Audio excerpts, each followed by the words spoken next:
let's get straight to it. 2003 Honda Pilot. So if you're looking for the power steering pump on this vehicle, you can find it right here in the front. So this is right on top on the passenger side. Now to change this is very simple. The first thing you're going to do is remove the belt. So to remove the belt, you can see there's an adjusting nut and bolt for it right here.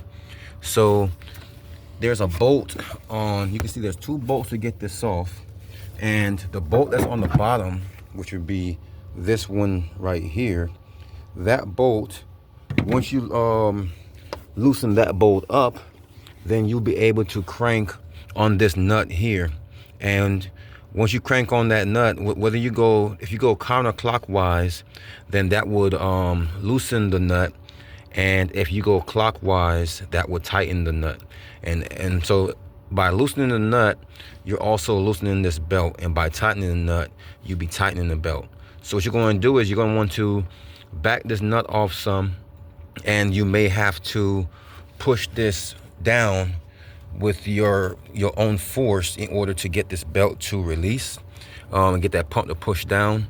And then if that's not enough, you back it off some more, and then you might be able to get it to push down all the way to get that belt off. And putting the belt on is going to be the exact opposite direction. So you'll come clockwise with the nut, and then that will tighten it up as you go, and then just keep going until you get as tight as you want.